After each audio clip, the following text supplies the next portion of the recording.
Penelitian dari Princeton University pada tahun 2006 menemukan bahwa ketika seseorang melihat wajah orang lain, otak mereka hanya butuh 100 milidetik untuk membuat penilaian apakah wajah itu bisa dipercaya atau tidak. Dan yang lebih mencengangkan, wajah yang dianggap simetris, cerah dan punya ekspresi netral atau ramah aka good looking gitu ya, akan otomatis diasosiasikan dengan sifat positif kayak jujur, ramah, bahkan pinter. Sebaliknya, wajah yang dinilai kurang menarik atau punya ekspresi netral tapi tidak simetris malah lebih diasosiasikan dengan sifat negatif seperti tidak jujur atau agresif.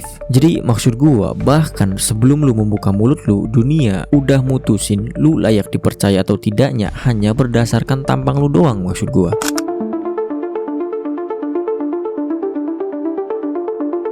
Ketika gue mengatakan orang yang jelek secara fisik tidak pantas menjalani kehidupan, itu karena jika mereka menjalani hidup pun, keberadaan mereka cenderung dianggap negatif di mata dunia atau bahkan dipersulit maksud gue. Contohnya yang paling umum, ketika orang jelek mau ngelamar kerja, mereka diharuskan adalah seorang yang cakep. Gak peduli bahkan ketika job desk kerjaan tersebut tidak ada relevansinya sama sekali dengan muka mereka yang hancur tersebut. Jelek atau cakep kagak ngaruh apa-apa sebenarnya terhadap performa kerjaan. Maksud gue ini wadaw juga sebenarnya isu ini, kapan-kapan gue bahas kali ya. But anyway, contoh lainnya, gue tantang lu orang-orang jelek yang bukan siapa-siapa buat pasang muka lu yang paling natural dan asli di sosial media, terus lu kasih opini terhadap sesuatu. Iris kuping gue, 1 dari 10 orang yang komen di video lu tersebut setidaknya hanya akan mengkritisi muka lu dan bukannya opini lu. Orang-orang semacam terbius dan jadi bias sama opini lu hanya karena muka lu kagak enak dilihat maksud gue. Jadi maksud gue, orang jelek gak layak hidup sebenarnya adalah bentuk satir paling ekstrim terhadap kondisi sosial yang makin kesini tendensinya udah visual banget. Jadi kalau orang jelek serba salah hanya karena muka mereka jelek yang jelas itu di luar kontrol mereka, sebenarnya ya udah mending gak usah hidup aja sekalian mereka ini. Dan adalah fakta bahwa faktor terbesar rasisme terhadap orang jelek terjadi adalah karena sistem dan konstruksi sosial yang ada di lingkungan mereka itu sendiri. Bukti bahwa sedikit banyaknya rasisme terhadap orang jelek adalah hasil dari sistem. Kalau lu hidup di tahun 1500-an misalnya, lu akan melihat orang berkulit hitam adalah bukan sebagai manusia tapi sebagai hewan bahkan. Karena pada saat itu sistem atau konstruksi sosialnya itu sendiri memang sudah melebeli orang berkulit hitam adalah budak. Atau contoh yang lebih relevannya deh, kenapa rasisme fisik di TikTok jauh lebih tinggi daripada di YouTube? Karena TikTok dari awal pun adalah platform Musical.ly yang tipikal kontennya sudah didesain sedemikian rupa hanya untuk menyoroti fisik dari si talent di video tersebut, yang menjadikan fisik dari si talentnya sebagai value utama dari konten tersebut. Sehingga nggak usah heran kenapa di TikTok sekarang tendensi orang-orangnya hanya melulu soal fisik, dan fisik. Konten edukasi yang dikomen fisiknya, konten sketsa yang dikomen juga fisiknya maksud gua, karena sedari awal sistemnya pun terbentuk dan membentuk mereka seperti itu. Jadi kalau lu ngelihat orang yang super rasis secara fisik, yang harusnya lu pertanyakan terlebih dahulu bukan mental atau karakter orangnya, tapi lebih ke di mana kolam dia tumbuh.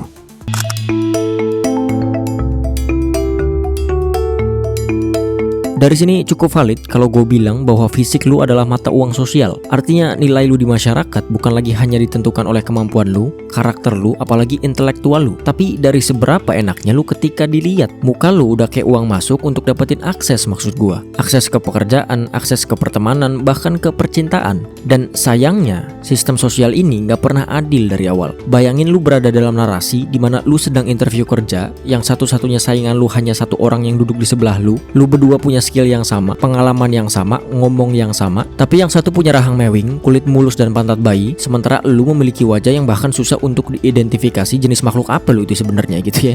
99% di kondisi seperti itu, si wajah mewing lah yang cenderung akan dipilih oleh perusahaan tersebut. Dan bukan cuma di dunia kerja, tentunya keberpihakan terhadap orang yang cakep terjadi. Apalagi jika kita berbicara hubungan asmara. Coba lu perhatiin, orang cakep tuh lebih sering dikasih kesempatan kedua dibanding orang jelek, lebih gampang dimaafin maksud gua. Bahkan kalau dia salah pun, lawan mainnya akan cenderung berpikir positif dan memaafkan.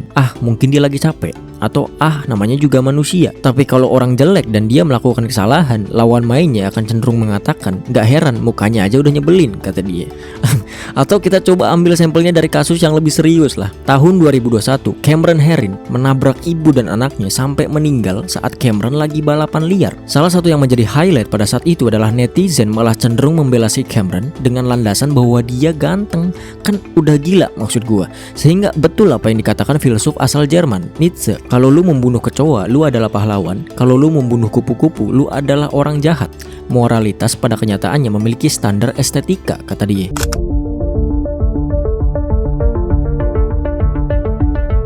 Jadi sebegitu dangkalnya dunia dalam melihat value seseorang hanya dari tampilan luarnya saja, sehingga banyak orang berbondong-bondong berusaha untuk menjadi cakep, atau setidaknya kalau memang mukanya udah nggak ketolong, ya terlihat cakep. Kagak heran kenapa brand skincare selalu laku di pasaran, maksud gua, karena memang demandnya itu tinggi banget. Benang merahnya dalam hal ini adalah beberapa dari kita akhirnya menjadi orang yang melakukan segala cara demi terlihat enak dilihat secara visual. Beberapa dari kita rela memalsukan visual demi tidak mendapatkan sentimen negatif jika muka mereka jelek. Dan ini kan jadi paradoks sebenarnya. Banyak orang yang berkomentar soal orang lain yang memakai bedak sampai 3 layer di muka mereka, menggunakan filter Instagram 3 layer di muka mereka, mengatakan bahwa dandanan mereka tidaklah cocok dengan muka mereka. Padahal ya mereka melakukan ini pun karena elu juga yang terlalu rasis sama orang jelek. Mereka melakukan ini atas dasar tuntutan sosial. Mereka tidak ingin tidak dihargai hanya karena muka mereka menurut masyarakat jelek. Mereka tidak ingin tidak didengar hanya karena muka mereka jelek. Mereka tidak ingin dianggap jorok hanya karena muka mereka jelek. Jadi fuck you buat lu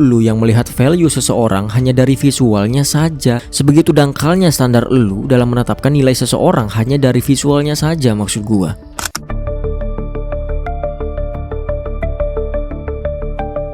Kalau lu nanya harus gimana, ya jawabannya bukan serta-merta nyuruh orang jelek buat ngilang dari peradaban, tapi balik lagi ke kita semua, terutama lu yang merasa normal atau di atas rata-rata secara visual, buat mulai berhenti menilai manusia dari muka doang. Stop ngelihat opini orang dari seberapa simetris wajahnya. Stop membuat standar hidup seolah-olah cuma bisa diakses kalau lu punya rahang tegas, hidung mancung, atau kulit tanpa jerawat. Karena selama standar sosial kita masih segini ceteknya, selama visual masih jadi tolak ukur utama buat menentukan siapa yang layak didengar, dicintai, bahkan dikasih kesempatan, maka ya orang akan terus berusaha untuk terlihat cakep, bahkan dengan cara yang manipulatif. Dan ironi paling nyakitinya adalah lu akan tetap nyinyirin mereka anyway. Jadi sebelum lu ketik komen, ih norak banget sih dia pakai filter, tanya dulu siapa yang bikin dia ngerasa harus pakai filter itu. Tanya dulu gara-gara siapa dia bisa seperti itu.